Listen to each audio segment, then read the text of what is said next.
Buenas tardes, estamos de regreso. Iniciamos con esta segunda parte de las ponencias. Ir a cualquier parte siempre y cuando sea adelante. David Livingstone. Nos espera un viaje fascinante lleno de aprendizajes que seguramente enriquecerá nuestra práctica profesional. Es un honor tener en nuestras instalaciones a químico-bacteriólogo parasitólogo Matilde López, quien es egresada de la Facultad de Ciencias Químicas y de la Facultad de Contaduría y Administración en la Universidad Autónoma de Chihuahua. Ha colaborado con el Colegio de Bachilleres y Ciencias Paramédicas de Chihuahua, impartiendo cátedra, capacitaciones, elaboración de manuales de microbiología de alimentos. También se ha desempeñado en áreas de laboratorio clínico.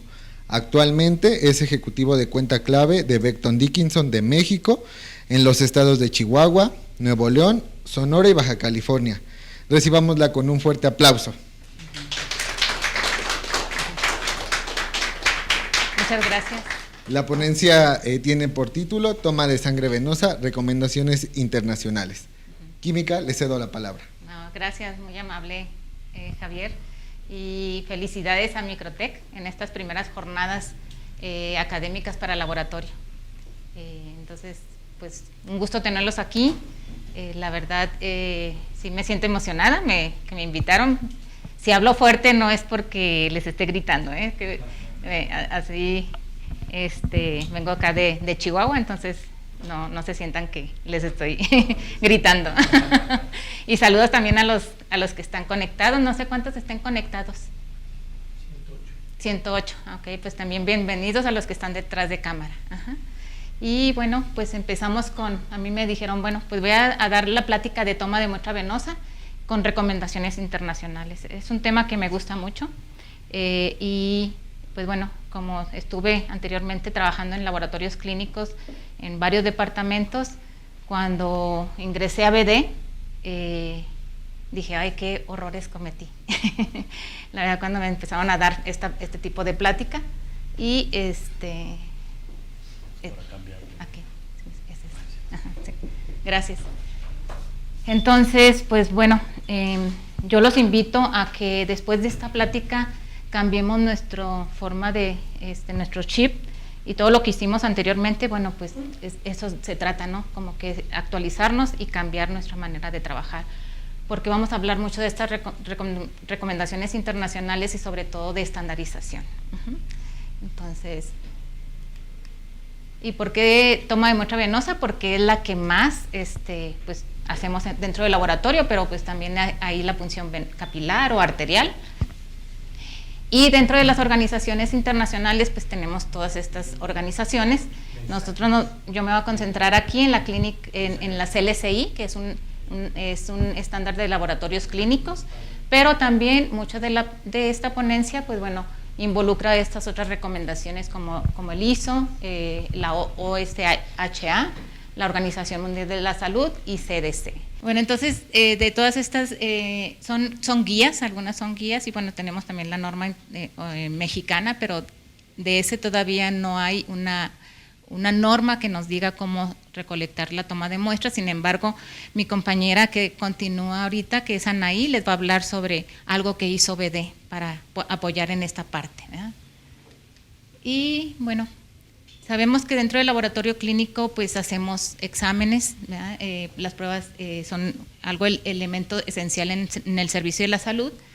Y bueno, tenemos aquí médicos, ¿no? Químicos, levanten la mano, ¿quiénes son químicos?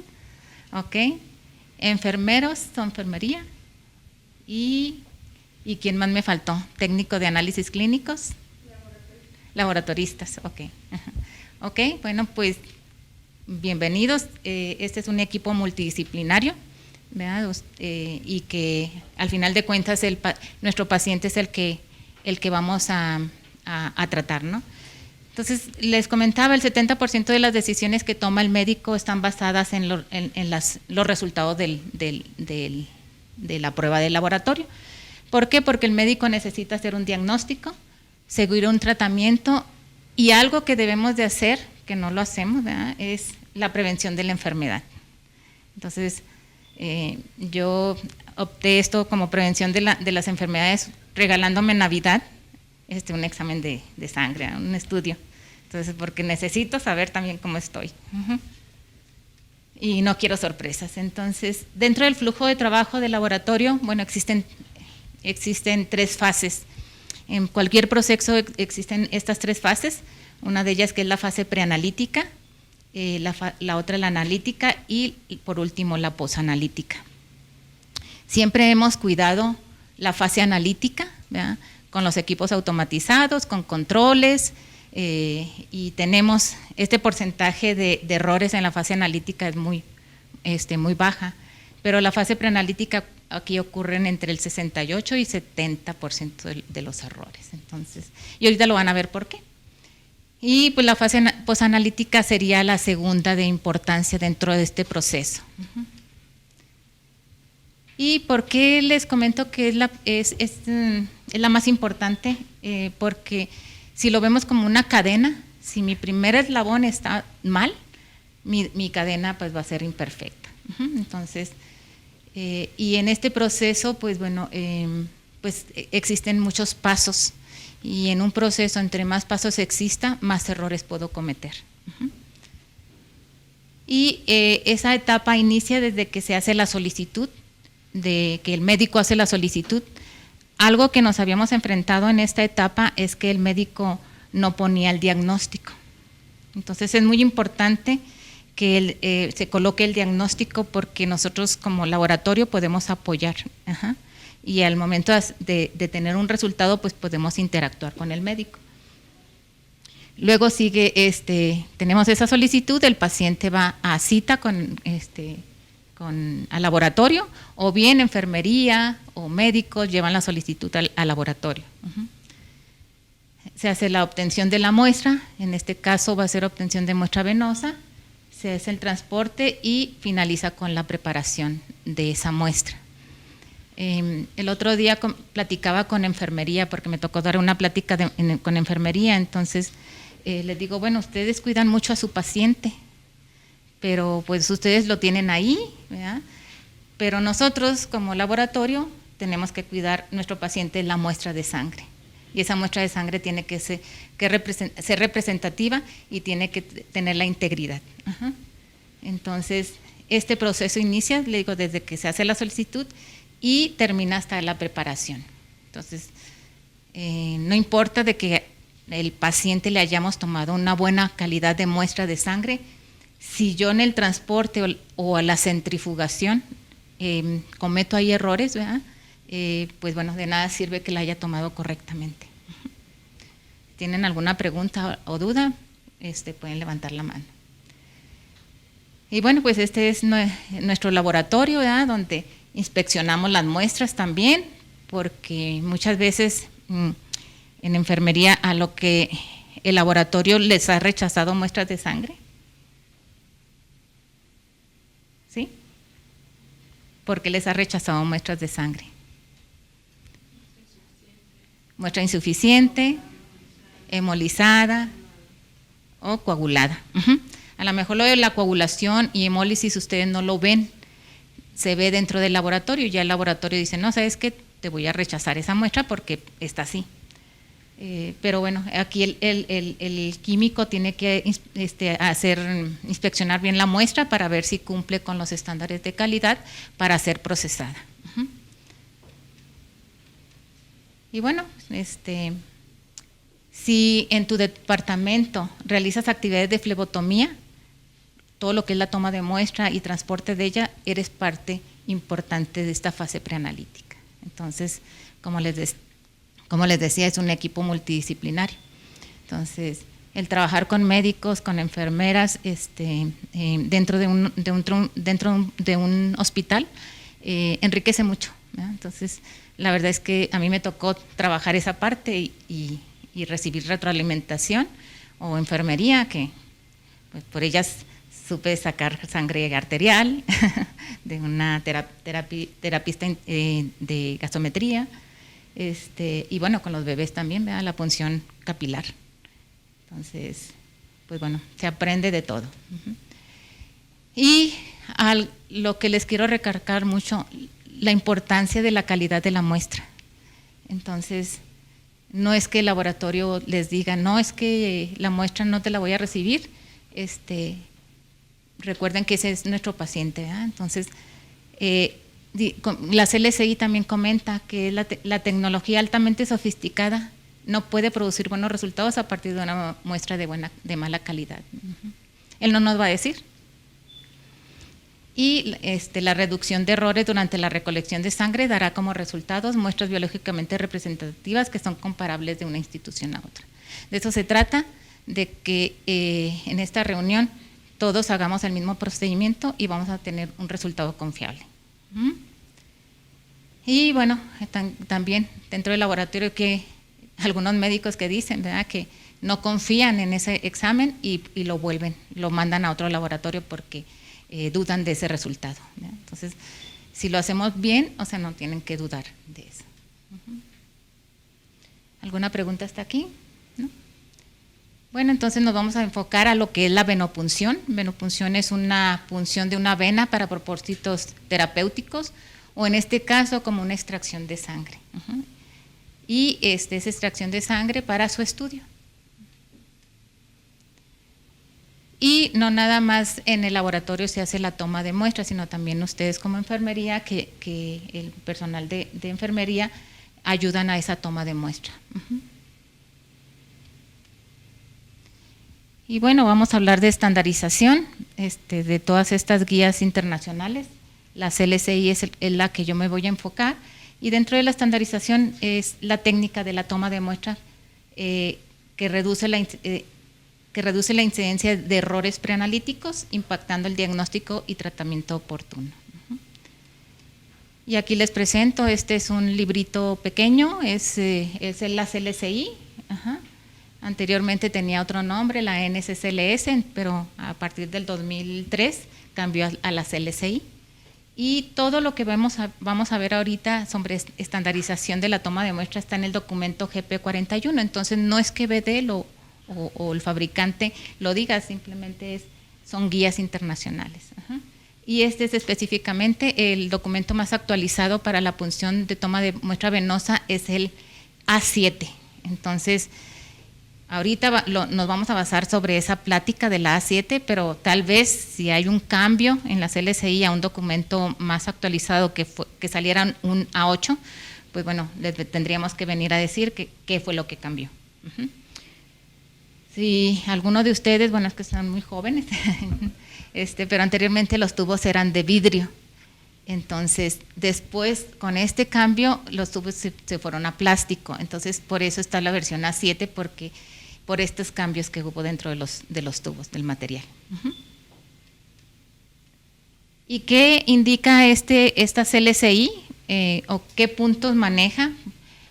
Las condiciones del paciente. ¿Cuáles son esas condiciones? La selección del sitio de punción, selección del dispositivo, qué técnica estandarizada tenemos, y la eliminación de punzocortantes. Entonces, todo este librito viene en inglés, ¿verdad?, que lo pueden adquirir, pero bueno, tiene que ser adquirido por la institución. También de punción venosa, pues también tenemos a los pacientes difíciles, que se le toma dentro de la punción venosa. Tenemos pacientes fáciles, pero también pacientes difíciles. Y bueno, estos están clasificados dentro de los pacientes pediátricos, ¿verdad?, los geriátricos, edematizados, pacientes que reciben quimioterapia y pacientes con obesidad. Y pues bueno, entrarían otros más que ustedes pudieran colocar aquí, ¿verdad? Y si yo les preguntara, ¿cuántos pasos hacen ustedes en la toma de muestra de sangre? ¿Qué número dirían, o sea, desde todo su proceso?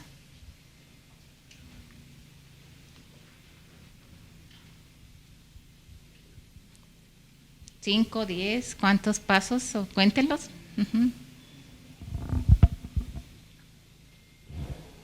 ¿Todos toman muestra de sangre? ¿Sí? ¿Cuántos pasos tú? ¿Puedo decir que tomamos? Ajá, sí, claro. Bueno, pues sería realizar la orden, preparación del material, pasado del personal, bueno, de la persona que vamos a puncionar, verificar que cuente con las condiciones de ayuno, primera orina y cosas por el estilo, revisar los sitios de punción, limpiar el área, que ya tengamos todo nuestro material rotulado, etiquetado, aplicación torniquete y la punción. Después, eliminación de RPBIs y creo que ya llevo 10. Ok. ¿Alguien da más, menos? ¿O todos estamos así como la compañera? 10 pasos. ¿Más o menos? Ok. Muy bien, muy bien. Bueno, pues dentro de la CLCI, y lo hacemos, pero a lo mejor faltó enumerar, son 21 pasos los que debemos de seguir. Ajá. Y si llega alguien como consultor a su hospital o laboratorio que van a hacer esta consultoría de la toma de muestra, todos debemos de seguir estos lineamientos, estos pasos. Yo no me voy a enfocar mucho en todos porque son como 20 horas el curso, la verdad, entonces aquí tenemos 2 horas, pero bueno, eso se los dejo para si en la próxima pueden hacer este curso. Pero bueno, inicia desde, como dijo la compañera, de registrar al paciente, ¿verdad? Luego se revisa la solicitud para ver qué exámenes son los que se van a necesitar. Digo, cada uno de estos tiene una explicación y se saluda al paciente, se identifica a ese paciente, qué requisitos previos son los que se van a tener. Aquí se hace el primer lavado de manos, ¿verdad? Y evaluación del paciente, se evalúa, se pone al paciente, se sienta, o bien si es dentro de un hospital, bueno, pues va a ser un paciente hospitalizado. Y aquí es donde yo me voy a detener, en la recolección de la muestra. Estos, si se fijan, son 21 pasos, pero aquí, ¿cuántos vemos? 3, 6, 9, 12. Todos los demás pasos están aquí, en la recolección de la muestra, pero es donde más me voy a enfocar. Pero antes de seguir, después de que tomamos nuestra muestra, que tenemos nuestro tubo, se rotula ese tubo. Se rotula después, no se rotula el tubo antes. Así lo maneja la CLCI. La Unión Europea dice, dice la Europea dice que se puede antes, pero la CLCI, aquí nos vamos a guiar con la CLCI, se rotula después. Se le da indicaciones al paciente y se transporta la muestra. Entonces, aquí están los otros pasos, donde reunimos nuestro material. El material que vamos a tener es todo el material que vamos a requerir para la toma de muestra venosa, ¿verdad? Lo que son los tubos, ¿qué más necesitamos? Tubos, agujas, ¿qué más? Ligadura, torundas, los guantes, ok. Gasa seca, ok. Bueno, después de que reunimos nuestro material, bueno, eso es, si vamos a nuestro laboratorio, pues ahí vamos a tener el material, pero si vamos a tomar muestras dentro del hospital, pues tenemos que llevar todo ese material, de preferencia en lo que es una charola. Y si vamos a tomar muestras a domicilio, pues también llevar nuestro material protegido. Luego sigue la selección del sitio de punción. Aquí hay un cambio dentro de la CLCI, porque antes se podía tomar en un paciente, le podías tomar muestras de sangre en el antebrazo, en el dorso de la mano, en el pie, en la pierna, donde hubiera venas. La CLCI dice que únicamente selección de sitio de punción son el antebrazo, ¿sí? Y el dorso de la mano. Y en el antebrazo, ¿en qué sitio? En el área antecubital, en esta parte. Aquí es donde están todas las venas, ¿verdad? Y esos son los sitios. Los demás, la CLCI dice que de preferencia que sea un médico quien tome esas muestras de sangre, por la dificultad que hay dentro de venas en pies y piernas, ¿verdad? Recordemos que dentro de la característica de vena y de arteria es que la vena tiene válvulas, entonces, que es la que nos ayuda a empujar la sangre al corazón. Entre más entre más las venas estén en extremidades, más válvulas van a tener.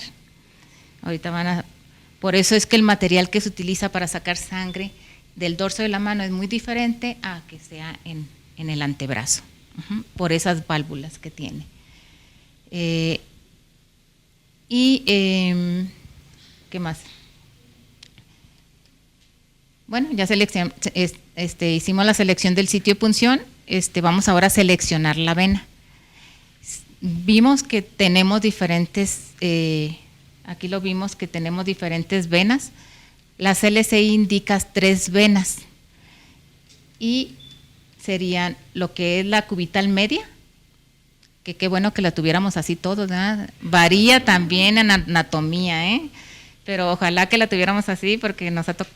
Bueno, en mis recuerdos con pacientes, la verdad que, sí.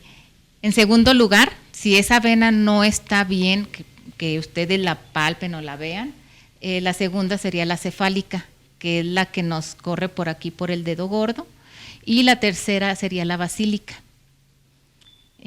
¿Por qué la tercera es la basílica? A ver, déjenme ver si le puse aquí. Sí.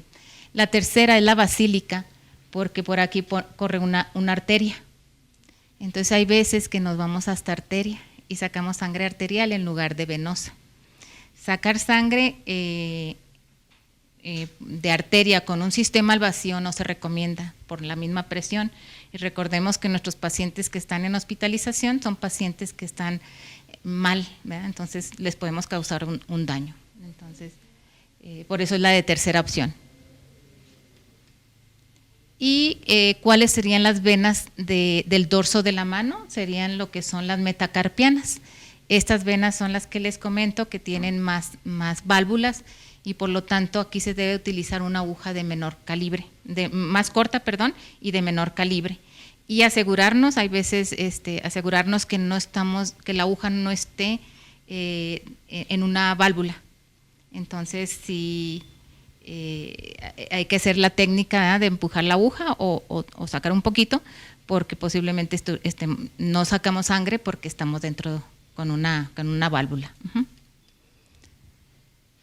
Luego ahora nos vamos a la selección del material. ¿Cómo voy a seleccionar ese material? La CLCI dice, bueno, que tenemos diferentes tipos, condiciones de pacientes, pero bueno, lo que nos vamos a enfocar ahorita es precisamente sobre una extracción de sangre con sistema al vacío, donde tenemos el componente de este sistema es la aguja, un soporte y un tubo. Eso es lo que debemos de conocer nosotros más. Entonces, ¿cómo vamos a seleccionar ese material? Bueno, las condiciones del paciente, si está hospitalizado, si el paciente tiene una condición especial, ¿verdad? Características de esas venas, el volumen que se requiere y las pruebas a realizar. Entonces, y bueno, también hay otra guía que es un documento de Frost Sullivan que dice que hemos trabajado con sistema abierto, entonces que migremos a sistema cerrado también por seguridad del trabajador de la salud. Cuidamos mucho a nuestro paciente, pero no nos cuidamos nosotros. Entonces, estas normas que salieron también de no reenfundar la aguja, ¿verdad? Nos protegieron. Y bueno, yo aquí no puse, pero siempre pongo un video de cuando nos impusieron a colocarnos el cinturón de seguridad. Entonces, hasta que nos multaron, nos empezamos a poner el cinturón de seguridad. Entonces, ¿por qué nos tienen aquí si nos multaran? ¿Qué haríamos? Entonces, no esperemos a que nos multen para hacer las cosas que son de nuestra seguridad. Entonces, yo me acuerdo que pasábamos a Estados Unidos, ¿verdad? Porque ya estamos cerca de Estados Unidos, y nos poníamos el cinturón. Y pasábamos de Estados Unidos para México, no lo quitábamos. Entonces, y un tránsito también, una vez que me paró, ¿verdad? Y me iba a infraccionar y me dice, no le infracciono nada más porque trae el cinturón de seguridad. Entonces le digo, sí, ¿por qué? ¿Por qué nos tienen que multar, ¿no? Entonces sí, sabemos que muchos utilizamos como sistema abierto, pero también el sistema cerrado nos garantiza la integridad de seguridad de nosotros, ¿verdad? Donde la sangre pues entra a través de una aguja y se va al interior del tubo. Y acá no, acá es una jeringa que lo utilizamos en su momento, ¿verdad?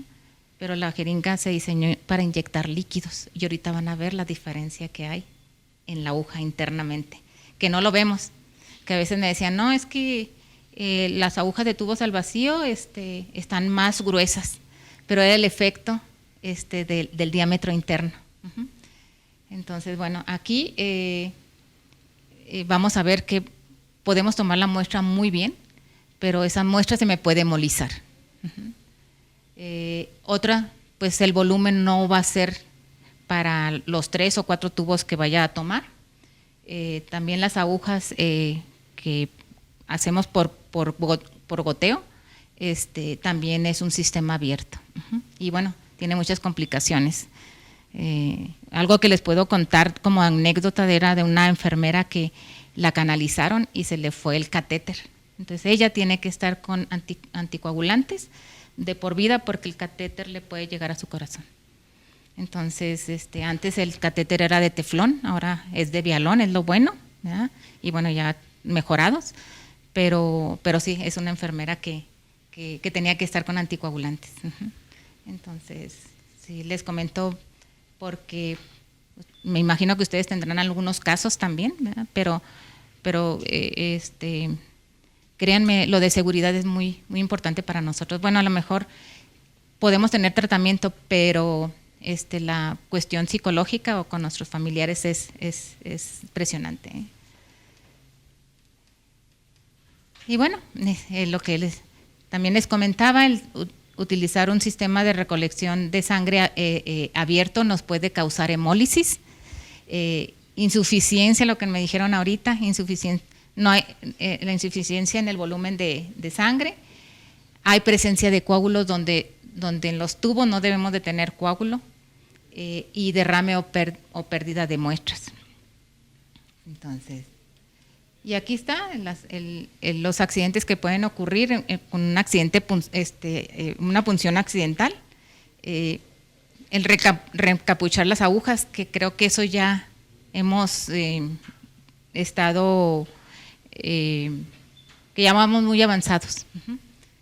Y al retirar la aguja de la vena también podemos hacer esa punción accidental o transferir la sangre de la jeringa al tubo. Sé que en algunos aspectos, o en algunos casos, pues esa jeringa la puedo tomar, ¿verdad? Pero bueno. Y dentro de los consumibles, en el 2.9.1 de la CLCI, indica que tener los consumibles necesarios de acuerdo a nuestras necesidades, ¿verdad? Dentro de una de ellas es la aguja que les comentaba, que está de acuerdo a las características del paciente y de la vena. Y bueno, hay con muchas cosas como con dispositivos, pero aquí lo importante es cómo utilizar esos dispositivos, porque hay veces que están tomando la muestra y no activan ese broche de seguridad. Y llámese en catéter y etcétera.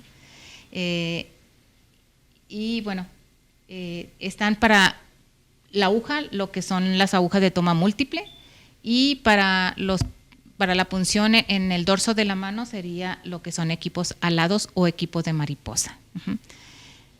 Que hay una característica muy especial porque estos equipos alados tienen este tubo flexible.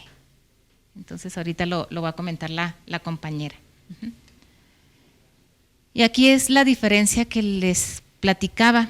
¿Cuál es la diferencia entre una aguja de la jeringa y una aguja de toma múltiple? Supongamos, bueno, aquí dice que aquí tenemos una aguja convencional, y esta es una aguja de tubos al vacío. Bueno, aquí viene la marca porque esta representa, pero el nombre genérico es tubos al vacío.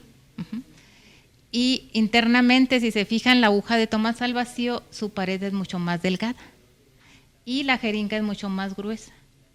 Porque, ¿qué hacemos cuando inyectamos a un paciente con la jeringa? ¿Me puedes explicar qué haces cuando vas a colocarle al paciente una inyección? Bueno, se perfora, bueno, si la inyección es ya sea venosa o intramuscular, se perfora la piel y se empuja, el émbolo se empuja. Entonces, hasta donde sé, la jeringa está diseñada a empujar, pero no para succionar. Esa presión que ustedes ejercen con la jeringa es una presión, X presión. Por eso es que la aguja de la jeringa, como ejercemos presión, es mucho más gruesa. Y la aguja de tubos al vacío, su pared es más delgada porque queremos que la sangre pase de la vena hacia el interior del tubo. Entonces, por eso es una diferencia. Y algo que es nuevo, las agujas, tanto jeringas como de tubos al vacío, son de triple bisel. Y ahora algunos productos son cinco cortes. El paciente de por sí va enfermo y nosotros le vamos a puncionar, le va a causar dolor. Entonces, estos cortes que tienen las agujas hace que sea más fácil y que duela menos al paciente. No sé si se han fijado ustedes en algunos cuchillos que están así como ondeados. Esos cuchillos ondeados, cuando ustedes cortan una carne, es más fácil que una que es más recta. Entonces, esta vendría siendo como esa visión y al paciente se le causaría menos dolor, ¿verdad? Y bueno, una sorpresa también para enfermería, ¿verdad? Porque dicen, bueno, yo tomo mi muestra a través del catéter. Fíjense que no sé si traje ese adaptador, pero sí, mi compañera lo trae. Es un adaptador que al momento de que yo canalizo al paciente, antes de que le ponga el equipo de venoclisis, este adaptador lo coloco en el catéter y sin abrir los tubos empiezo a tomar las muestras de sangre. Y los voy llenando. Eso es únicamente para pacientes que les vamos a colocar un catéter. Los pacientes que ya tienen catéter, a esos se les recomienda que se tome del otro brazo. Entonces, esto es algo que también por parte de enfermería, pues no se tenía opción, ¿verdad? Entonces los tubos se tenían que abrir o bien llenar con jeringa. Y ahora nos vamos a los tubos. De acuerdo a las pruebas que utilice o el examen que indique el paciente y también las pruebas a realizar. ¿Qué colores de tubos ustedes conocen? ¿Qué me pueden decir? ¿O que les da el laboratorio?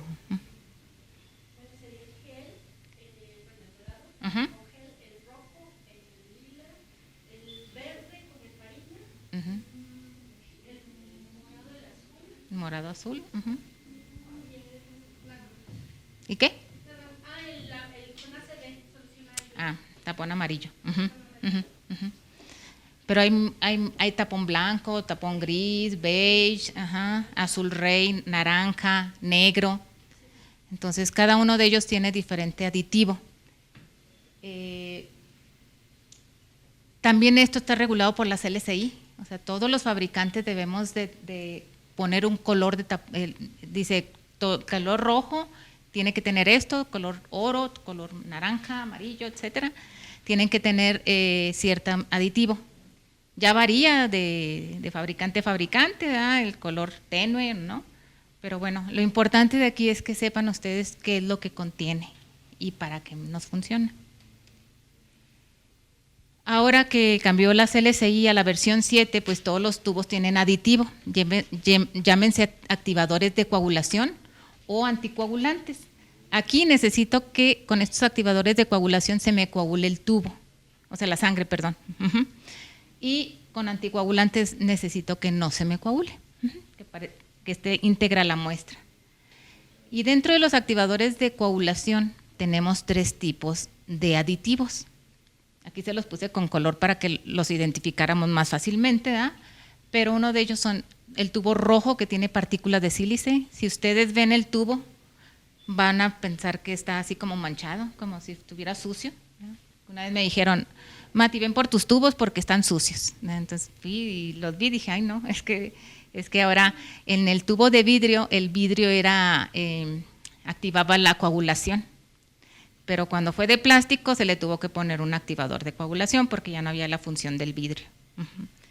Entonces estas son partículas de sílice, ustedes las van a ver por todo el tubo. Luego sigue las partículas, otro tubo, el tapón oro. Aquí sí se le llama oro porque sí hay un tubo amarillo, como comentar la química, que trae un anticoagulante que es ACD. Pero estas partículas de sílice trae, aparte de esas partículas de sílice, también tiene un activador, un acelerador de la coagulación. Este es el tubo oro. Y luego hay otro tubo que es el tubo tapón naranja, que tiene un activador de coagulación, que es la trombina, que es un anticoagulante, es un coagulante natural. Entonces tenemos estos. Vamos a ver primero estos, pero bueno, y ahorita más tarde vemos los que tienen anticoagulante, ¿ok? Entonces, en estos 3 tubos, aquí está el rojo, el naranja, el oro. Aquí vamos a obtener muestras de suero, pero ¿qué necesitamos? Que ese suero sea de alta calidad. ¿Qué se les presenta en estos tubos cuando ustedes lo centrifugan? ¿Qué les pasa en esos tubos? Se hace la separación del paquete celular del suero. Y bueno, por ejemplo, en el rojo no hay lo que tiene el oro, que es el gel de separación, y el naranja también tiene el gel de separación. Entonces es más conveniente usar el amarillo y el naranja porque el rojo con cualquier movimiento va a volver a mezclarse. Y gracias química. ¿Y les ha tocado? ¿Quiénes son del laboratorio? Acá. ¿Qué les pasa cuando lo centrifugan? ¿Y qué les pasa a veces en el suero? ¿Se hemoliza? ¿Y otro? Fibrina. Ok. Entonces, en estos tubos tenemos ese problema con fibrina. Entonces, el suero tiene que ser de alta calidad y eficientar esos procesos y calidad de los resultados. ¿Okay? Entonces, vamos a ver cada uno de ellos. En los 3 vamos a obtener suero y se utiliza para los exámenes que más comúnmente son, ¿verdad? Química clínica, serología, inmunología, etcétera.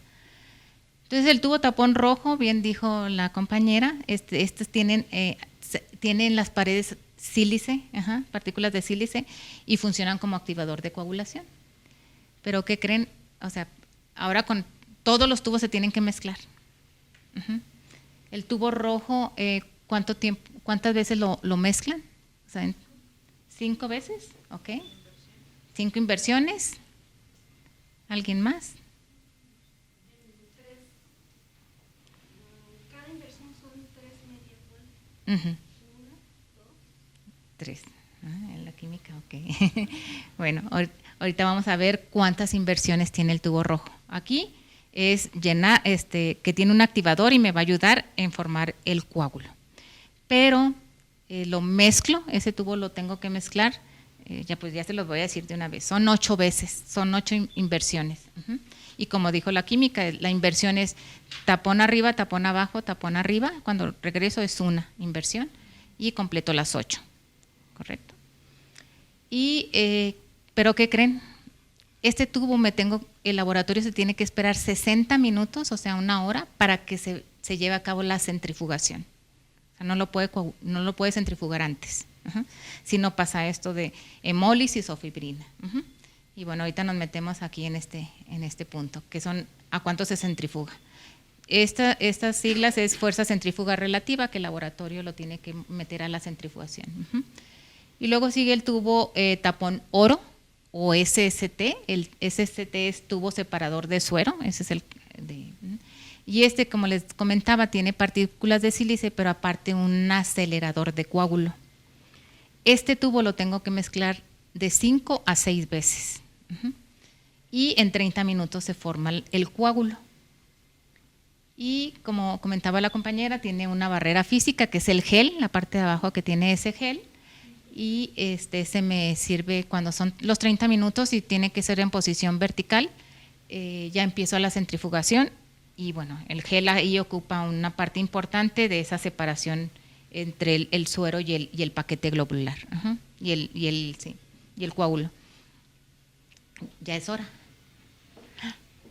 ¿Sí, termino y luego ya continuamos con los demás, si quieres. Sí. Entonces, y el tubo RST o tubo separador de suero rápido, tiene trombina, que les comentaba que funciona como acelerador y activador, y lo tengo que mezclar de 5 a 6 veces, igual que el tubo tapón oro. Y aquí en se forma el coágulo en 5 minutos.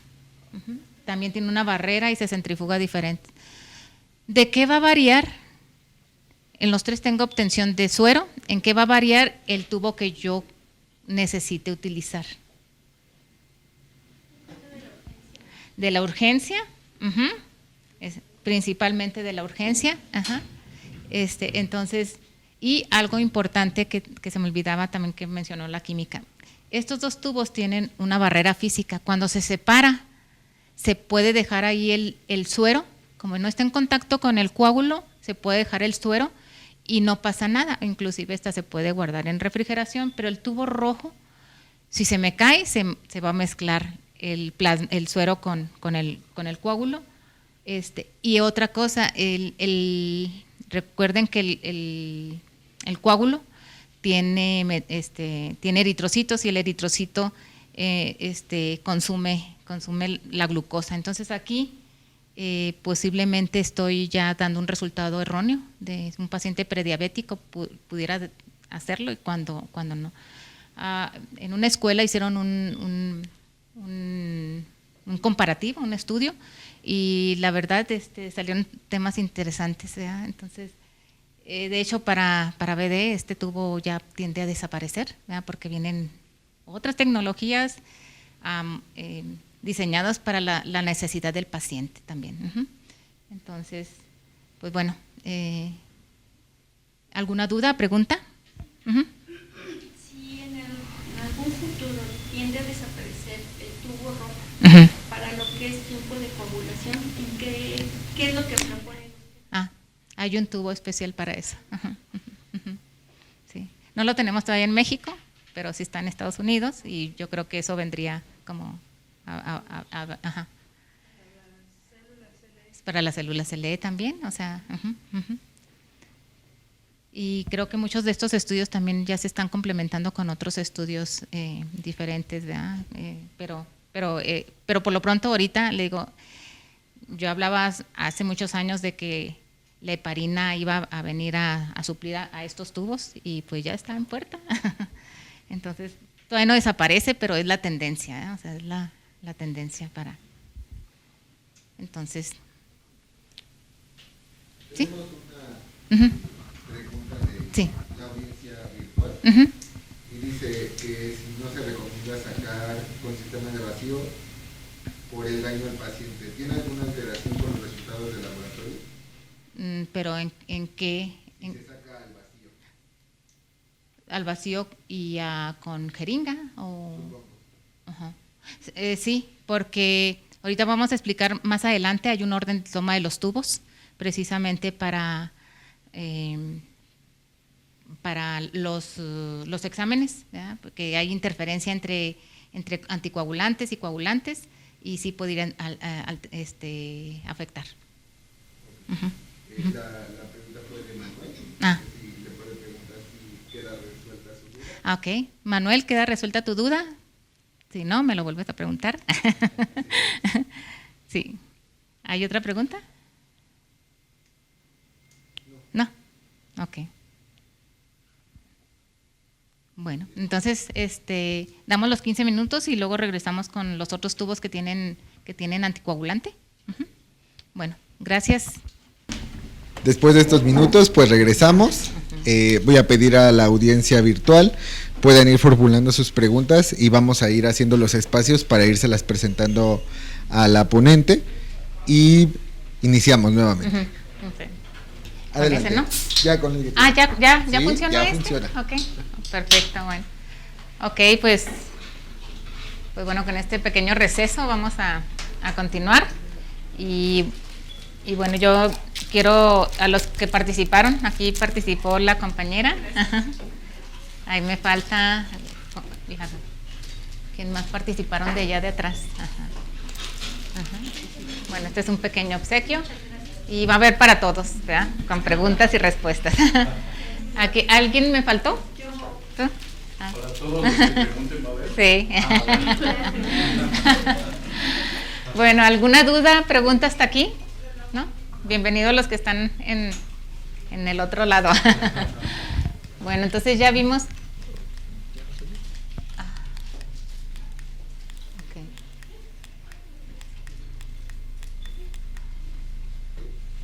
Ok.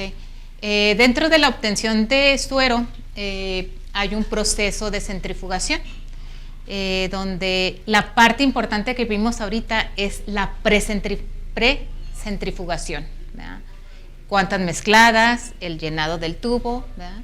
Y el tiempo de reposo, ¿verdad? Que son los 30 minutos. Ya esto corresponde al laboratorio, lo que es la centrifugación y la postcentrifugación, que también está dado con la CLCI. Ajá, hay un documento de la CLCI que maneja este proceso.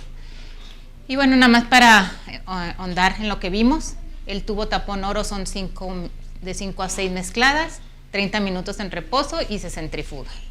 Y el tubo tapón naranja son de 5 a 6 veces el mezclado, 5 minutos en reposo y diferentes centrifugaciones y tiempos. Ajá.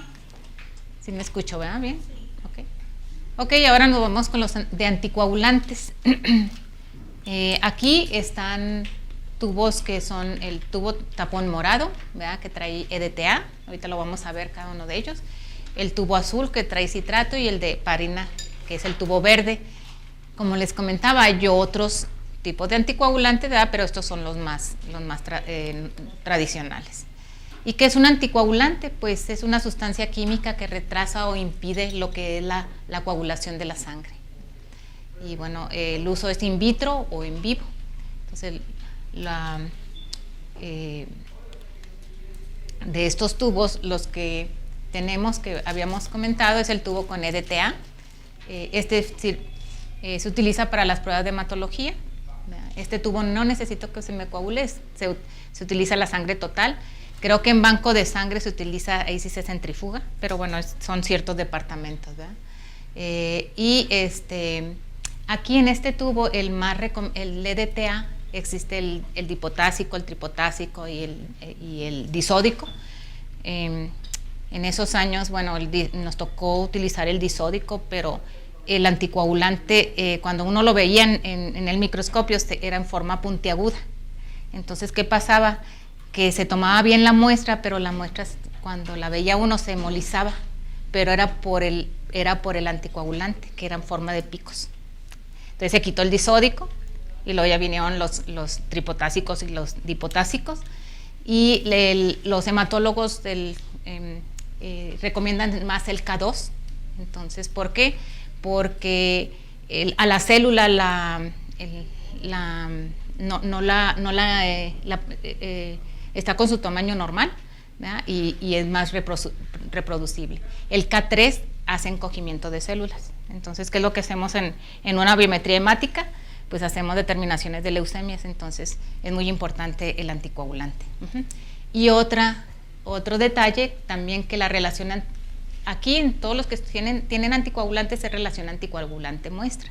Entonces, por cada mililitro de sangre se le pone 1.8 miligramos de anticoagulante. Si ustedes ven un tubo al vacío, aquí en la etiqueta van a ver, ¿verdad? Este tubo dice aquí 7.2 miligramos, ¿verdad? Son 7.2 miligramos para los 4 mililitros de sangre. Entonces la relación anticoagulante siempre es. Entonces, y el llenado también es importante. En estos tubos ustedes van a ver en la etiqueta que tiene una línea de color. ¿Alguien les ha platicado de qué es esa línea? O sea, ¿qué lleva? ¿No? ¿O por qué es importante? Si se fijan, esta línea es morado. La línea siempre va a ser del color del tapón. Pero está la línea morada y luego se corta y luego sigue otra vez. Ajá. Eso significa que la relación, hasta ahí eso es el volumen mínimo nominal. ¿De qué va a depender? Se me puede llenar un poco más, pero ¿de qué va a depender? Necesito no abrir el tubo, ¿verdad? Porque, pues bueno, lo puedo llenar hasta ahí y, pues bueno, puedo hacer trampa, ¿verdad? Pero ¿de qué depende? Pues de la altitud del altiplanicie mexicano, y depende también de la caducidad. Entonces, un tubo, entre más corto esté su caducidad, va a llegar hasta esta línea. Pero si se les pasa la línea, no hay problema. Y llevamos, por consecuencia, la relación anticoagulante muestra. Entonces, si hay un tubo que lo lleno hasta aquí, o sea, ya es mucho anticoagulante para el volumen de sangre, entonces voy a tener errores en los resultados. Ay, perdón. Y aquí está las recomendaciones internacionales de los hematólogos, donde dice que el K2 es el que más se recomienda por estos datos, ¿verdad? Sigue la otra, el citrato de sodio. Este citrato de sodio es el tubo tapón azul, y bueno, vienen en presentaciones de diferentes volúmenes, pero la concentración con tubo tapón azul, la concentración viene en 0.100 molar, 109 molar, o bien equivalente a 3.2%. Es una solución tamponada, ¿verdad? Pero cambió anteriormente. Cuando era de vidrio el tubo tenía en concentración de 0.129 molar. ¿Qué diferencia hay? Pues bueno, se vio que este anticoagulante era más sensible a los tiempos de coagulación. Entonces un paciente que traía más sensibilidad en esos cambios, con este tubo se detectaba. Y me ha tocado que en los departamentos que hacen tiempos de coagulación, son muy estrictos el departamento, porque si la línea está más abajo de lo que se recomienda, van a salir resultados erróneos. Entonces sí, la relación anticoagulante muestra, si se fijan, en el tubo morado, el anticoagulante viene por aspersión, viene por toda la pared, y este tubo viene en forma líquida y viene bastante volumen. Y la relación anticoagulante muestra es una parte de citrato con 9 de sangre. Entonces es una relación 1:9. Y este es el anticoagulante más especial. Yo digo que si uno lo voltea a ver feo, la verdad es que cambian los valores. Ahora, ¿qué pasa cuando nosotros abrimos los tubos? Bueno, no hay esta relación anticoagulante muestra. Y lo otro es que cuando abrimos un tubo, se empieza a oxidar los anticoagulantes. Y un anticoagulante oxidado también me puede causar resultados erróneos. Y ustedes dejan un tubo ahí abierto de citrato de sodio y se empieza a poner amarillo. Entonces es cuando se empieza a oxidar. Y bueno, estas son las pruebas afectadas cuando yo no llevo esa relación anticoagulante muestra, ¿verdad? Y pues si se fijan, son factores de la coagulación y lo que es el INR y el ATP, ¿verdad? Entonces, sí, sean muy estrictos en primer lugar en la relación anticoagulante muestra del tubo tapón azul que tiene citrato de sodio. Y en estas concentraciones es muy, muy sensible. Y bueno, hay que nos decían es que hasta dónde lo llenamos también este tubo. El tubo también tiene tiene la línea azul en el tapón, en la etiqueta, perdón. Pero internamente el tubo, ¿sí lo han visto, el tubo azul? ¿Sí? ¿Sí han visto esta línea? ¿Sí? Esa es la línea mínima nominal. No viene en la etiqueta, pero sí viene en el tubo. En ese tubo, pues bueno, son doble tubo, si lo han visto, porque el anticoagulante viene líquido y al ser tubo de plástico, pues se volatiza más. Por eso su caducidad es menor también, es muy reducida por esa, que puede ser esa interacción con el oxígeno del medio ambiente, ¿eh? Entonces, aquí está la línea mínima nominal, pero ese tubo se puede llenar de más. Inclusive, este tubo, en teoría se tendría que llenar completo, porque entre menos aire o distancia haya, más los exámenes salen más fidedignos. Entonces, si se fijan aquí, se llenado máximo, pero eso también lo da la altitud de la República Mexicana, dependiendo, no es igual el volumen que se vaya a recuperar en digo, la altura que tenemos en Chihuahua y que tenemos aquí en el DF. Y entonces si se les llena hasta aquí, no como el chapulín colorado, no cunda el pánico. Está bien, ya si está abajo de esa línea nominal, entonces ahora sí no se puede utilizar. ¿Qué otra cosa pueden hacer? A mí me tocó un caso muy especial allá en Chihuahua, porque en Chihuahua hay menonitas. Entonces los menones decían, en el tubo le estaban haciendo una biometría hemática, pero las plaquetas salían bajas. Entonces decían, oye, ¿por qué sale en esa raza en especial? Tienen una afinidad las plaquetas por el EDTA, entonces se forman grumos. Entonces también eso tenemos que ver, ¿verdad? Se forman grumos y lo manejaba como macroplaquetas y luego pues muy bajas esas plaquetas. Entonces, ¿qué se optó? Bueno, este tubo con citrato de sodio, ahí pueden ustedes hacer el recuento de plaquetas. Pero digo, son determinados en ciertos grupos. Entonces ahí me tocó. Entonces, ¿Podría ser también en el tubo de ACD, en este caso? Ok. Bueno, ahí pudiera ser también, pero lo que más recomiendan para plaquetas después del de EDTA es este. Sí. Y bueno, ahí en el ACD el eritrocito lo conservan por 21 días. Entonces, y bueno, ¿alguna pregunta hasta aquí? ¿No? Entonces todos ya no nos asustemos cuando llenemos el tubo azul, que se llene hasta ahí, no hay problema. Y bueno, sigue este otro tubo, anticoagulante, que es heparina. La heparina es un anticoagulante que tenemos en nuestro organismo. Entonces, durante muchos años se trató de utilizar un tubo para hacer todo lo que se hace en suero, pero bueno, no había tenido tanto éxito hasta que ustedes van a ver que hay heparina, tubos así, verde bandera, uno que son como pistache y otro el de Monster, el verde limón, ¿verdad? Entonces todos traen heparina, puede ser heparina de sodio, heparina de litio, heparina de amonio, ¿verdad? Ahora sí, dependiendo del estudio que se vaya a hacer, les dice qué tipo de heparina es el que van a necesitar. Pero bueno, ahí ustedes determinan. Entonces el anticoagulante fisiológico es que impide que la protombina se transforme en trombina, ¿no? Y bueno, y para estos tubos el rango establecido viene en unidades USP, no viene que en miligramos ni nada, es USP por mililitro. Y ojo, las jeringas de gasometría también traen heparina, y es heparina de litio balanceada con calcio. Aquí no se puede hacer una gasometría, ¿sí? Entonces la gasometría es exclusivamente haciéndola con las jeringas que son para ahí. Aquí, ¿qué se puede hacer? Determinaciones de metales, alguna urgencia de glucosa. No funciona para hacer frotis o para determinar células, porque el mismo anticoagulante hace que capte colorantes, entonces tampoco se utiliza para eso.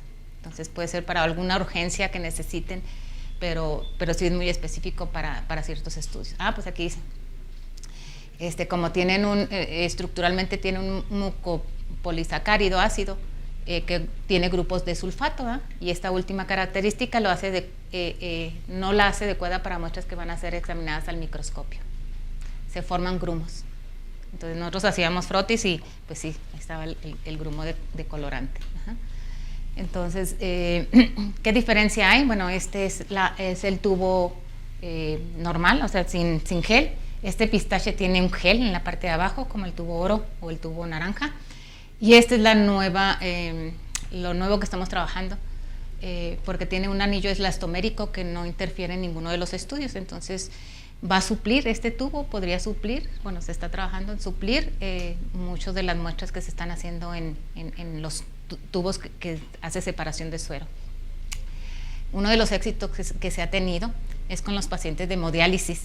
El paciente con hemodiálisis, ustedes le toman la muestra de sangre y se forma fibrina. Y luego lo centrifugan y se forma fibrina. Y así. Entonces, es la característica de ese paciente con hemodiálisis.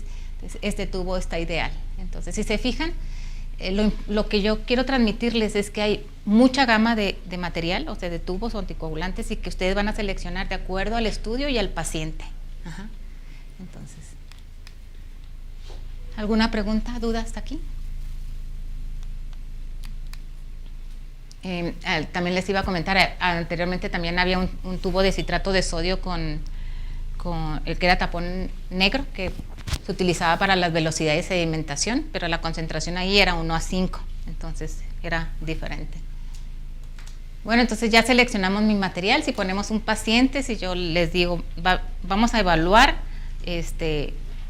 cómo hace la técnica de la toma de muestra con este paciente, entonces ustedes van a seleccionar ahí el material, se colocan los guantes, se hace la asepsia. La asepsia, la recomendable es que sea con alcohol isopropílico al 70% y que sea del centro hacia la periferia. Ajá. Y siempre terminando en la parte de arriba. Entonces, porque estamos arrastrando lo que son bacterias, y si yo termino en la parte de arriba, ya al momento de colocar la aguja no voy a introducir bacterias al torrente sanguíneo. Con nosotros no había ningún problema, pero estamos con pacientes que son de hospital. Uh-huh. Química, nos pregunta la audiencia virtual. Muy buena tarde, ¿el tubo verde funciona para gases? No, el para gasometría es heparina de litio balanceada con calcio. Entonces tapa diferentes polos de la heparina y nos da resultados confiables. Este tubo no es para gasometría. Gracias. De nada. Y bueno, hacemos la asepsia. Hay que dejar secar, no hay que soplarle, ¿ya? Porque si no tendríamos que volver a hacer la asepsia. Luego se inserta la aguja. Como hay ya no me está funcionando. ¿Ah? No sé. Ya, a ver. Bueno, antes de insertar la aguja hay que aplicar el torniquete. No en todos los pacientes se coloca el torniquete. Ahí nada más en aquellos que nos vamos a apoyar. Pero este torniquete no debe de exceder de 1 minuto. Y algo que también maneja la CLSI es que debe ser un torniquete plano para que la presión sea uniforme. Entonces, y no exceder de 1 minuto. ¿Qué significa? Que yo voy a validar, a verificar primero a mi paciente si está apto, coloco mi ligadura. Si no veo la vena, entonces me voy al otro brazo, pero son 1 minuto en cada brazo. Liberarlo durante el primer llenado del tubo. O sea, yo pongo la ligadura, se empieza a llenar el tubo y retiro la ligadura. Algo muy importante, ahorita hay muchos pacientes que son alérgicos al látex. Entonces el otro día también me preguntaron, oye, ¿tu jeringa es libre de látex? Que es otra división que tenemos. Y pues sí, todo está libre de látex. Y la constricción pues no debe ser tan excesiva. Y les comentaba sobre la inserción de la aguja. Al insertar la aguja, el flebotomista se maneja que es la persona que está tomando la muestra, ¿verdad? Sea químico, técnico, enfermera, médico. Ajá.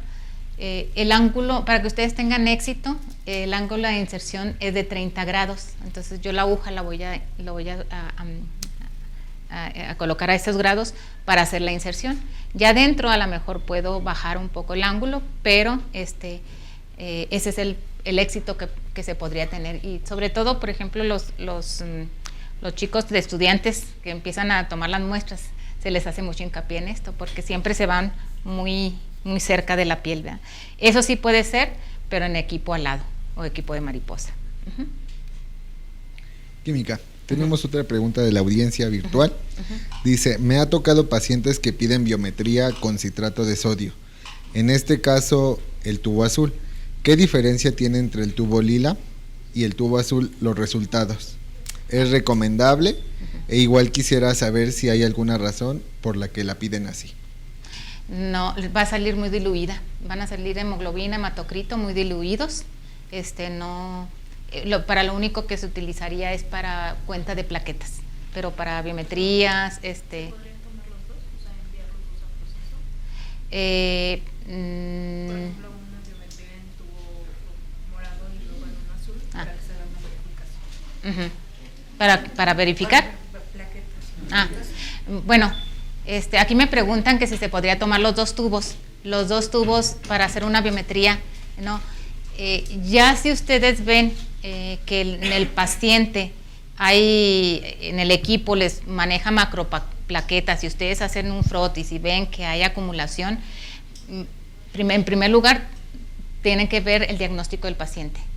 Si el paciente tiene un diagnóstico que corresponde a eso, o sea, pues nada más comentarlo al médico, o inclusive muchas veces comentarlo al médico para ver si es lo que estás esperando, o lo que está esperando él. Y si no, entonces decir que se tiene que hacer una verificación de plaquetas con otro tubo. Pero de instancia los dos no, porque no sabes si ese paciente tiene... Pero hay pacientes que llegan así. Es correcto, ya hay pacientes que saben que tienen una pseudotrombocitopenia y ya nos avisan para tomarle Ok. las muestras. Exactamente, ya tienen ustedes el diagnóstico, entonces el antecedente, y ustedes ya pueden ahorrarse y tomar dos tubos. Pero en uno que no tenga un diagnóstico, les digo, primero es revisar el diagnóstico. Muchas gracias. Gracias. Y, ya. Y toma de muestras pediátricas. Bueno, pues muestras de pediátricos se considera la edad del paciente para la elección de hacer la punción venosa.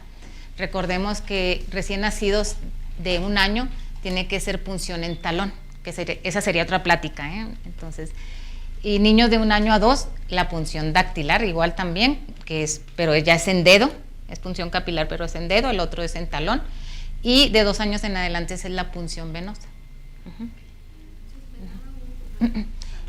Recién nacidos a 1 año es punción en talón. De 1 año a 2 años, de 1 a 2 años es la punción dactilar en dedo, que también ahí sería una plática muy interesante porque punción capilar falta entrenamiento y falta elegir bien y seleccionar el material también adecuado. Y ahí también es una orden de toma de los tubos diferentes de las que le voy a mencionar aquí. Y luego de 2 años en adelante, ahora sí hacemos la punción venosa, pero en estos niños se utilizaría el equipo de mariposa o equipo LAR, que son, la aguja es de 3/4 de pulgada y vienen de calibres más, calibre 23, 25 y 23, 21, 23 y 25. Entonces, gracias. Y bueno, hay que tener aquí el desarrollo de las recomendaciones que hace la CLCI, es desarrollar habilidades de la comunicación verbal, platicar con el niño. El niño necesita saber qué le van a hacer también, ¿verdad? Entonces, y a veces pues nos ven con bata y ya empiezan a llorar y usar dispositivos de punción específico para las condiciones del paciente. Les digo, para este tipo de pacientes con sus venas muy delgaditas existe un dispositivo especial para ellos. Entonces, ¿para qué hacerlos? Recordemos que un paciente que ya les puncionamos 2 veces ya es multipunción, ya se considera. Antes decían que eran de 3 en adelante, ahora no. Ahora ya las guías dicen que un paciente que le funciona 2 veces ya es multipunción. Asignar alguna tarea al paciente de que cuídame esto, etcétera, ¿verdad? Utilizar algún juguete también. De hecho, hay hasta la toma de muestra para pediátricos, ¿verdad? Que tienen ahí sus dibujos, y entonces eso también, o solicitar asistencia. Y bueno, aquí está un niño que pues muy valiente, ¿verdad? Una química decía que llegó un niño y que le decía, oiga, me va a doler, señorita, y bueno, si estás vivo te va a doler. Entonces que cerró los ojos y que decía que me duela, porque quería estar vivo, ¿verdad? Entonces, pues bueno, nos encontramos con cada pacientito, ¿verdad? Y bueno, algo importante que dicen también la CLCI dice que sí se puede utilizar jeringa, pero en ciertos pacientes.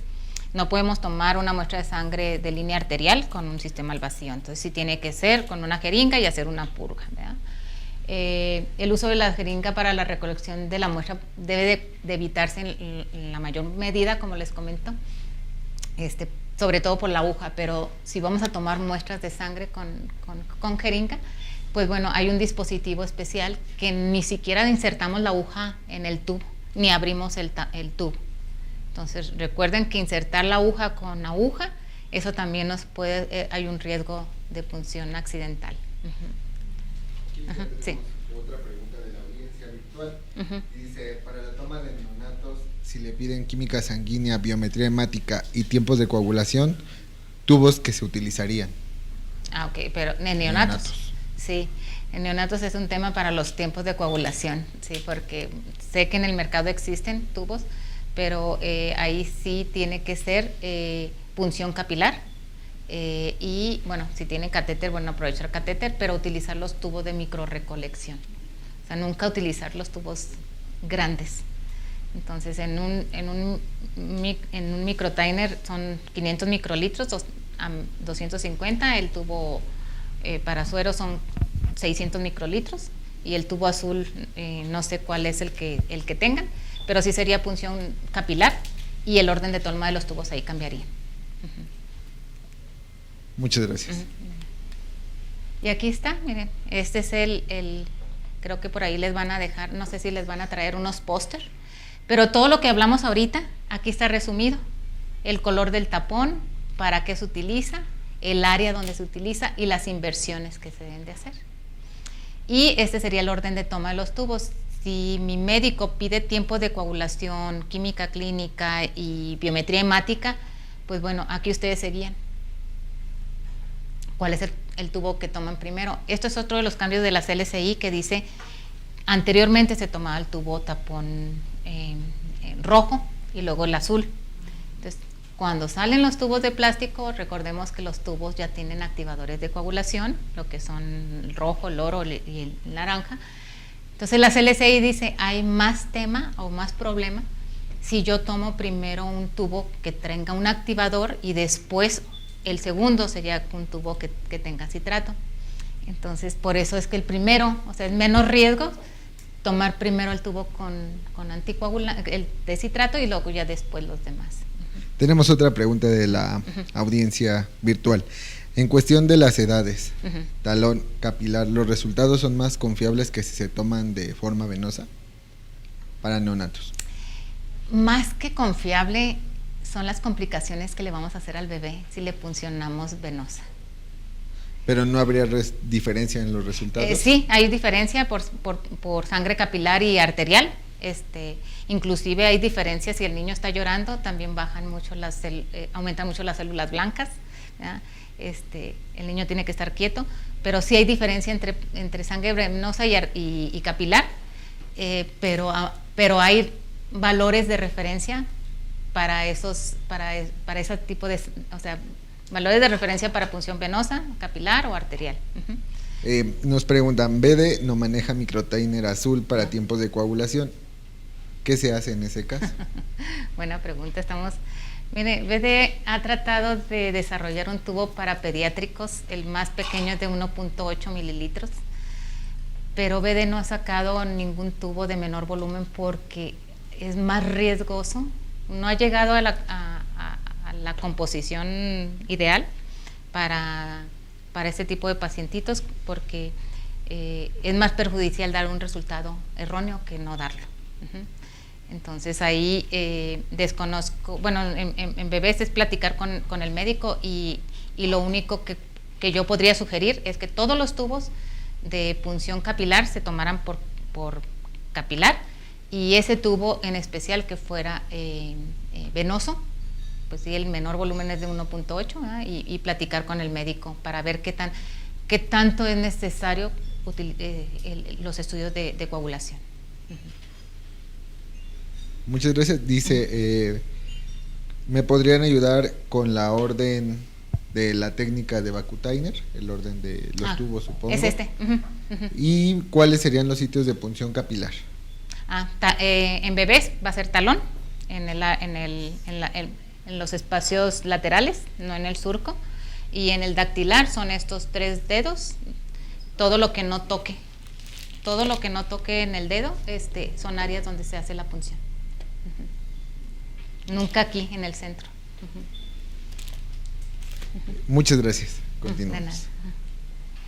Y bueno, este es el orden de toma de los tubos siempre y cuando utilizamos el sistema al vacío, o sea, la aguja, el tubo pero cuando utilizamos equipo alado y el tubo azul sea el primero que se tome. Bueno, no sé si quedó claro el por qué el primero el tubo azul y después los otros, ¿sí?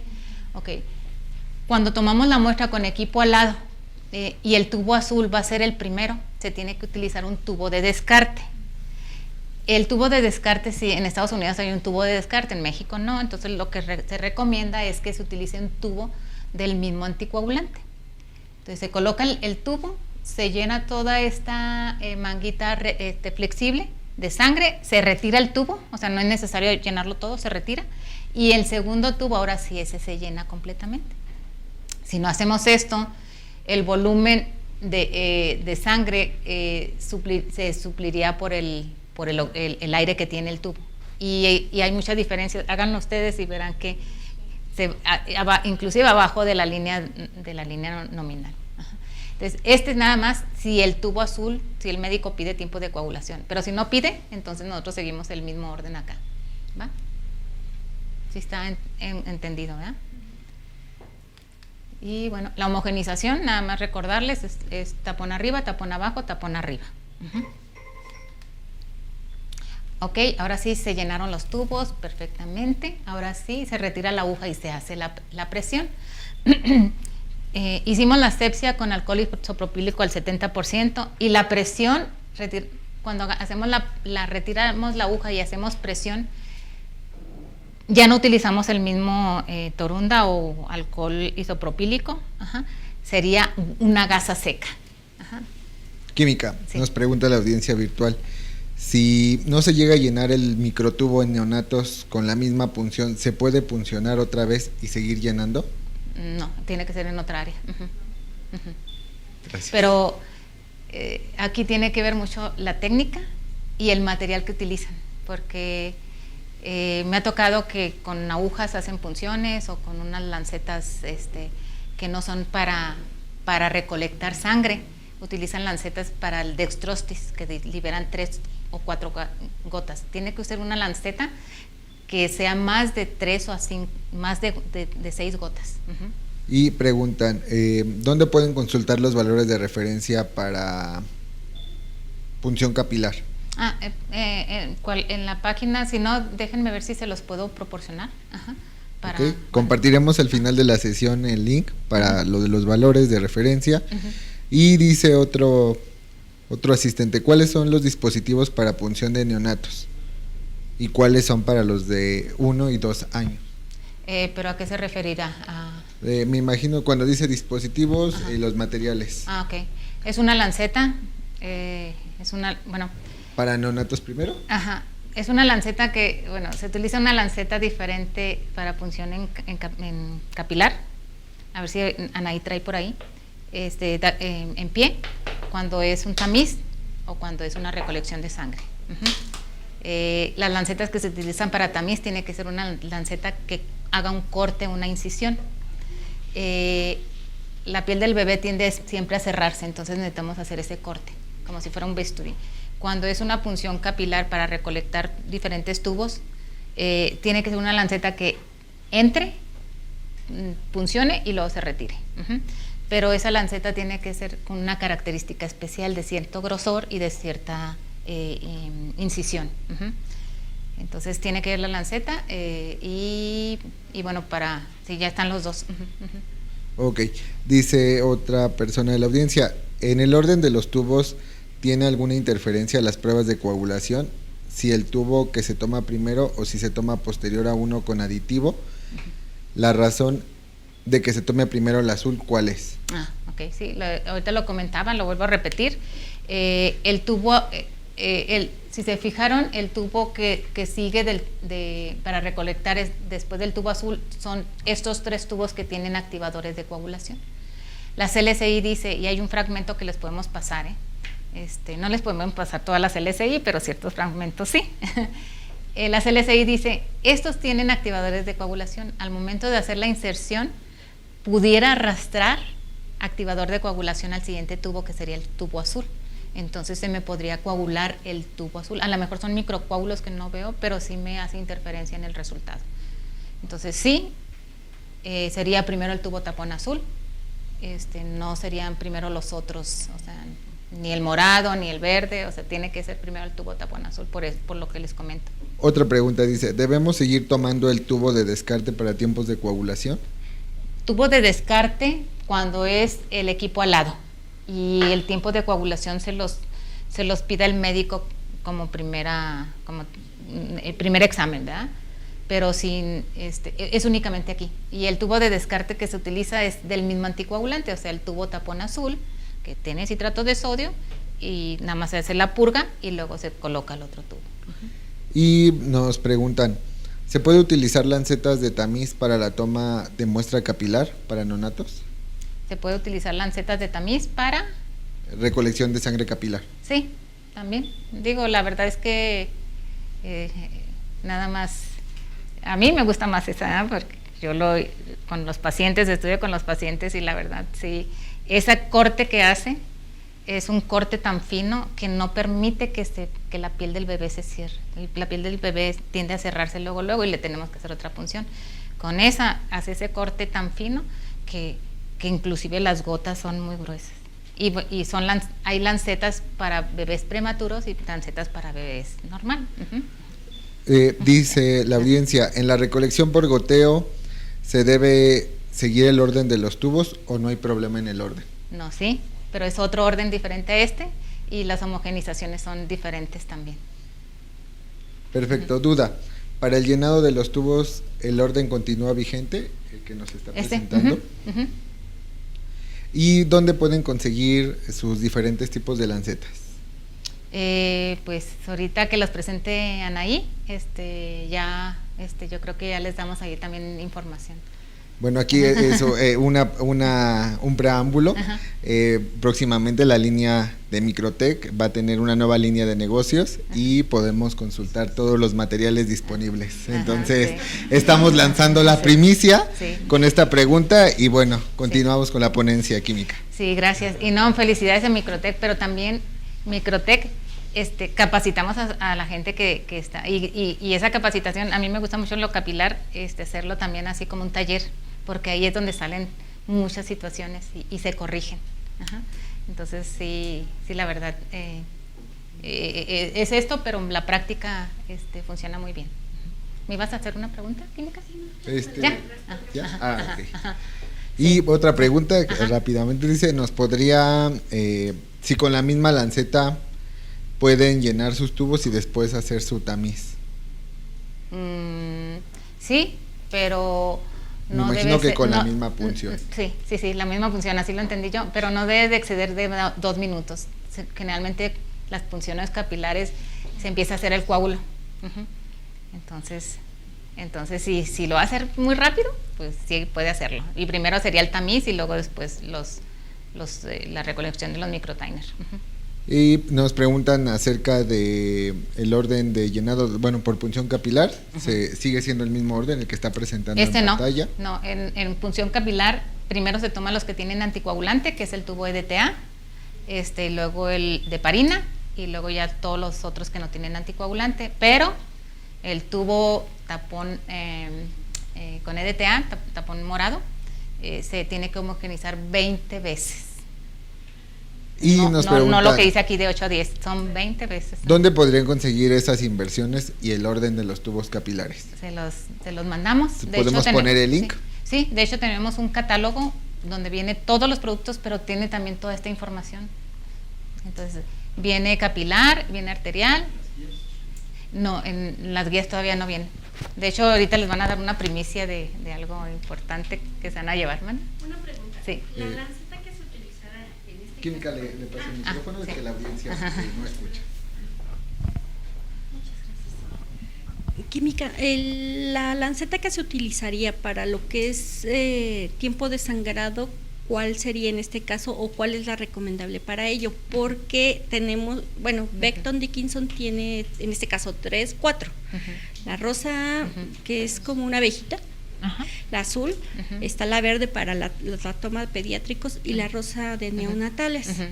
¿Cuál es la que es más recomendable? Ok. Miren, sí, esa es una de las preguntas que nos han hecho, pero primero yo preguntaría ¿qué características de dimensiones tiene que tener la lanceta para esos tiempos de coagulación? Tiempo de sangrado, ¿verdad? Entonces, para ver si alguna de ellas acomoda, ¿verdad? Pero tendría que verificar las medidas. Como para hacer la recomendación. Nos preguntan que si BD puede dar el curso del manejo de lancetas capilares y de tamiz neonatal. Con gusto, yo ahí pásenle a mi jefe. Nuestra próxima sesión. Y ya sea nosotros lancetas, o sea yo o otro compañero. Toma neonatal y tamiz. Sí, hay un compañero que le fascina todo esto de neonatal y la verdad él dice que sí debemos de hacer la punción capilar en niños por todo lo que le podemos perjudicar. Dice la audiencia que si pueden picar 2 veces en diferentes zonas para realizar el mismo llenado del papel tamiz. No, tiene que ser diferente. Si ya funcionaron en uno, y no funcionó, tienen que ir al otro. Más bien entiendo como dice, puedo picar en diferentes zonas para realizar el llenado en el mismo papel. Me imagino que si ya llenaron un círculo... Ese mismo les tiene que funcionar para las 5 gotitas, las 5 rueditas. Ok. Bueno, y nos vuelven a preguntar si tengo un paciente pediátrico y no tengo microtubos para coagulación. Sí, ahí la respuesta yo les diría que primero hablar con el médico y segundo, sí hacer esa por punción venosa, pero en el tubo de menor volumen que es de 1.8. No, les decía, no hay tubo microtainer de azul porque el citrato es líquido y luego se empieza a evaporar.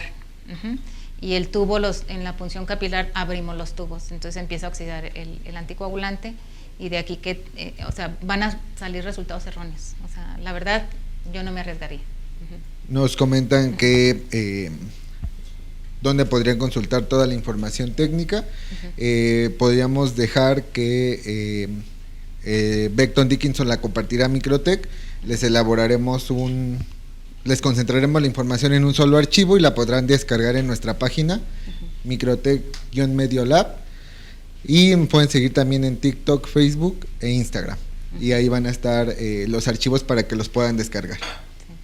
Sí. Y Anaí les trae unas guías que hizo BD en coordinación con diferentes catedráticos y gente importante y todas esas guías internacionales están plasmadas en esa.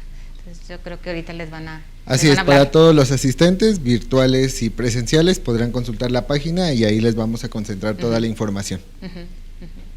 Continuamos. Sí, tienen material suficiente, entonces entonces ya se entendió ¿verdad? Y la última pregunta me parece es ¿en qué zona son adecuadas para los tiempos de sangrado? Bueno, los tiempos de sangrado es el lóbulo de la oreja, no sé en dónde más. Nariz. Pero varían los rangos de referencia. Varían los rangos de referencia aquí. Sí. De tiempos de sangrado creo que ustedes son más los expertos, ¿verdad? Porque nosotros no manejamos mucho. Bueno, los tiempos de sangrado se pueden medir en el lóbulo de la oreja, en el ala de la nariz y en el labio. Solamente que los valores de referencia sí varían un poco. Lo más recomendable es en el lóbulo de la oreja. Sí. Continuamos. Sí, gracias. Y bueno, nada más haciendo el recordatorio. Tenemos el éxito de una muestra que no se nos coagule, una muestra bien mezclada. Cuando hacemos esto, recuerden que los tubos tienen el anticoagulante, el aditivo en las paredes del tubo o bien por aspersión. Entonces tenemos que homogenizar completamente. Si no homogenizamos, no vamos a tener el éxito en la fase preanalítica. Entonces, si se fijan, son muchos pasitos ahí importantes. Y aparte, cuando llega al laboratorio, uno se da cuenta cuando no se mezcló, porque los que tienen activadores de coagulación se ve una parte blanca, entonces, aparte de la fibrina, ¿eh? Entonces me sirvió mucho de estar en el laboratorio clínico, entonces. Y transporte de la muestra. ¿Cuánto me queda para seguir con esta otra parte? Ok, bueno, me voy rápido. Esto es más para el laboratorio, pero sí es importante que ustedes que toman las muestras sepan lo importante que es cuando ustedes la trasladan. Ya cuando trasladamos la muestra, recolectamos bien nuestro tubo. Hay un documento de la CLCI que habla únicamente de centrifugación y precentrifugación, centrifugación y postcentrifugación. Precentrifugación es lo que les corresponde mucho a ustedes en la toma de muestra. Ya lo demás es el laboratorio, pero pues este es el documento, ¿verdad? Y hay una química que está participando en la CLCI de México, es la única mexicana que está participando y está trabajando sobre la CLCI en centrifugación. Entonces, si es de Puebla, entonces es un honor que una mexicana esté en esos foros, ¿verdad?, que se unen. Y bueno, nada más la recomendación, ¿verdad?, que bueno, mezclar los tubos que contienen el aditivo. Muy importante, el tubo cuando lo mezclemos dejémoslo en posición vertical, nunca acostado, en posición vertical, todos. Y eso ayudará a que no se prevenga la formación de la fibrina y adición del coágulo en el tapón. Muchas veces se pone la sangre en el tapón y potencializa lo que es la hemólisis. Y bueno, las muestras deben de ser centrifugadas en el área donde se tomó la muestra y luego después transportarla y no dejar la estabilidad desde más o menos de 2 horas, ¿verdad?, pero en ciertos requisitos.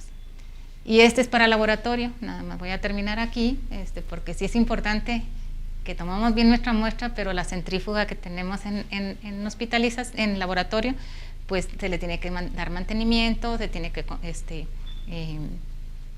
pues controlar, ¿verdad? Entonces, ¿de qué depende el crítico de esta fase?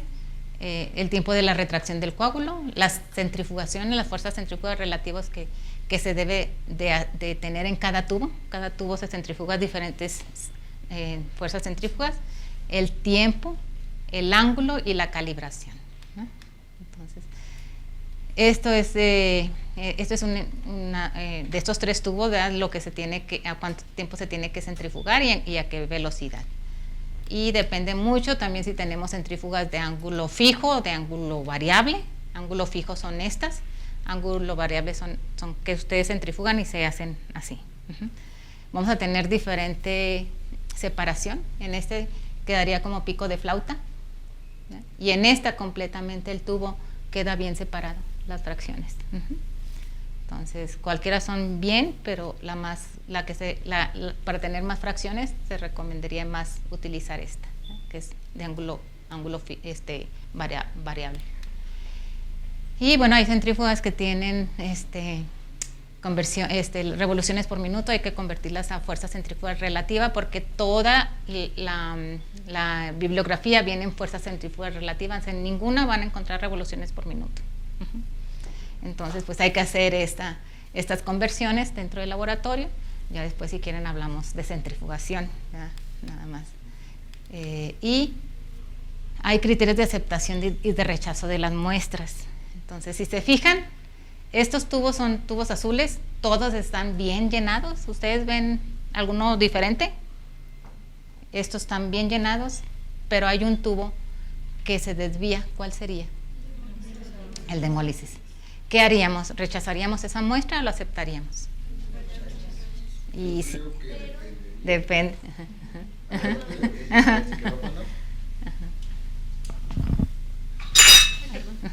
Yo creo que dependería del equipo que se esté utilizando, porque a veces hay unos que es por luz y el otro es por disco.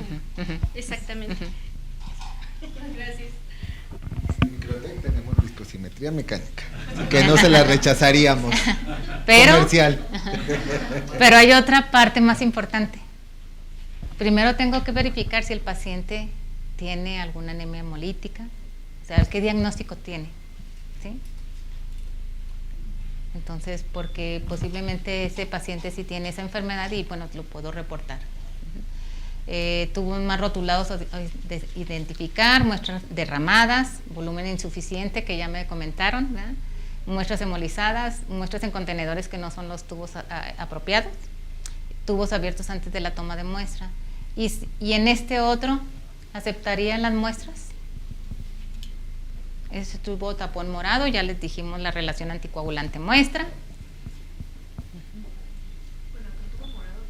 ¿Le puedo pasar el micrófono? Por favor. ¿Tiene que, perdón? El tubo morado tiene como un cierto nivel, se puede decir que mínimo, donde se le pueda tomar. Que no perjudicaría tanto que fuera menos cantidad de sangre con el aditivo, ¿no? Sí podría ser como, no tendría tanto impacto en los resultados si se tomara hasta cierta medida, o sea que no se llenara completamente. Sí tienes variación, sí, ahí tiene que llenarse más o menos el 10%, es lo único que se puede... Ajá. Sí, porque tiene un... Pero más o menos 10% y este no está ni siquiera... No hay ningún... Exactamente, a eso me refiero. O sea, por ejemplo, de izquierda a derecha, el quinto, ese yo creo que sí tendría como un impacto en el resultado, ¿no? Porque está por debajo de la mitad. Todos impactarían. Bueno, el otro está un poco más arriba, pero me refiero a los demás. Todos estos yo los rechazaría, ¿verdad? Porque no están ni siquiera con el menos 10%. Y otro, miren, por ejemplo, este tubo se ve que ni siquiera lo mezclaron. ¿Se fijan? Entonces tenemos que ser bien observadores. En Becton Dickinson tenemos consultores que se fijan hasta el más mínimo detalle, ¿eh? Entonces, la verdad es que sí tenemos que ser... Recuerden, estos son nuestros pacientes, ¿verdad? Entonces, le vamos a dar todo lo que le dijimos, un buen diagnóstico, un tratamiento, ¿verdad? Entonces... con nuestros familiares queremos todo que salga bien, ¿verdad? Cuando lo llevamos a que les consulten pero vamos a ser exigentes con todo eso. Por eso les decía, ya todo lo que pasamos anterior, ya en esta parte yo los invitaría a que nos subiéramos en esta fase preanalítica, que son muchos pasos, ¿verdad? Que no dependen algunas cosas de nosotros, pero bueno, transmitirlas a los compañeros. Entonces, pues yo con esto, bueno, estas son las referencias, la bibliografía. Y pues yo con esto no sé si ya... Tenemos más preguntas de la audiencia. Sí. Y aquí tenemos una. Por favor. Bueno, nos mencionó que antes el material que se utilizaba para la toma de punción era por método abierto y que actualmente es por método cerrado para asegurar tanto al paciente como al flebotomista. En caso de que hubiera una punción con una aguja o material contaminado con muestra, ¿cuál sería el protocolo de seguridad que debe de seguir tanto el flebotomista como el paciente para que no haya incidencias? Ajá, es que...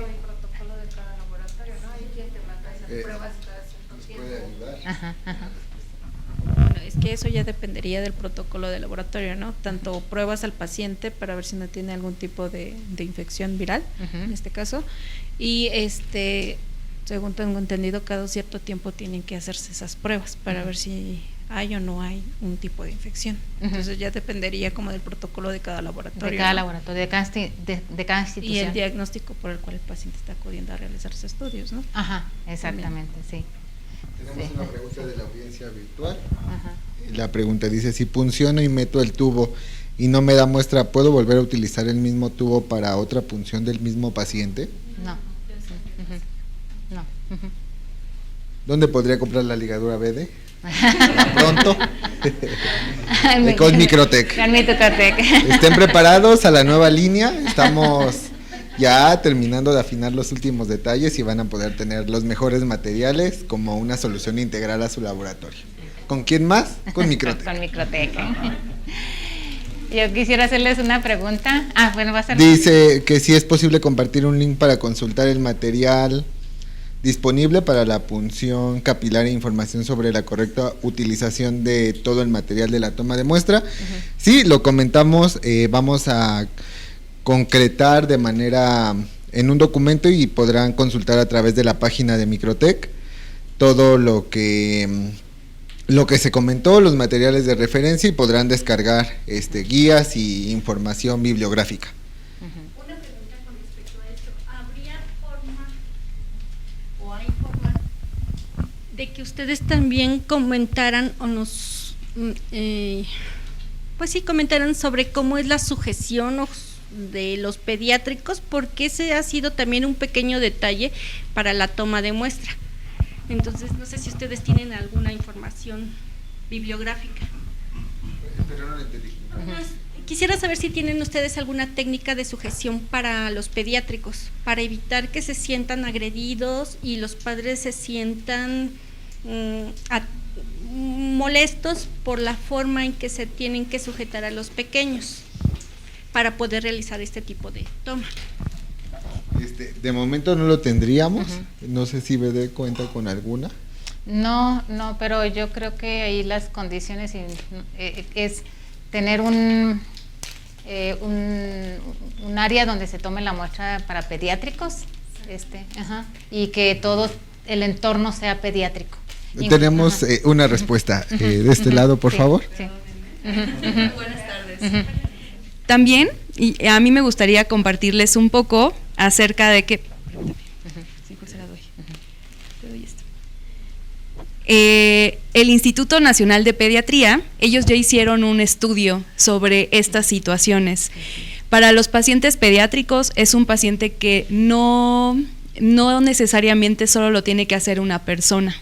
Se estandariza para que sea a 4 manos, es decir, 2 personas tendrían que estar ayudándonos haciendo todo este procedimiento.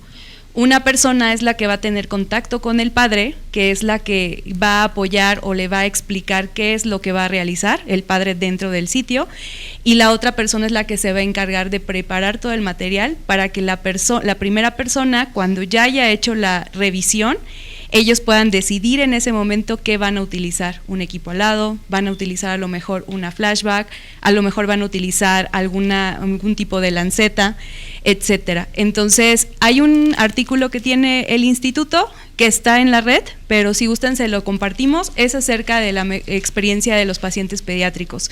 Si quieren ahorita se los compartimos para que ustedes lo puedan descargar. ¿Va? No, de nada. Sí, justo como lo mencionamos, vamos a compartir todos los links, los vamos a conjuntar y en un archivo podrán descargarlo de la página oficial de Microtech, Microtech-Mediolab. Estamos en Twitter, Instagram, TikTok y van a poder consultar todos los archivos, van a estar digitales para que los puedan descargar. No sé si tenemos alguna duda en presencial. Y me parece que no. Pues estaríamos terminando esta sesión. Creo que fue bastante provechosa, muchas actualizaciones y pues vamos a esperar noticias de Microtech con su nueva línea de negocios, toda la parte preanalítica. La finalidad es tener una solución integral para todos ustedes. Que tengan muy bonita tarde. Continuamos. Gracias. Gracias a la audiencia.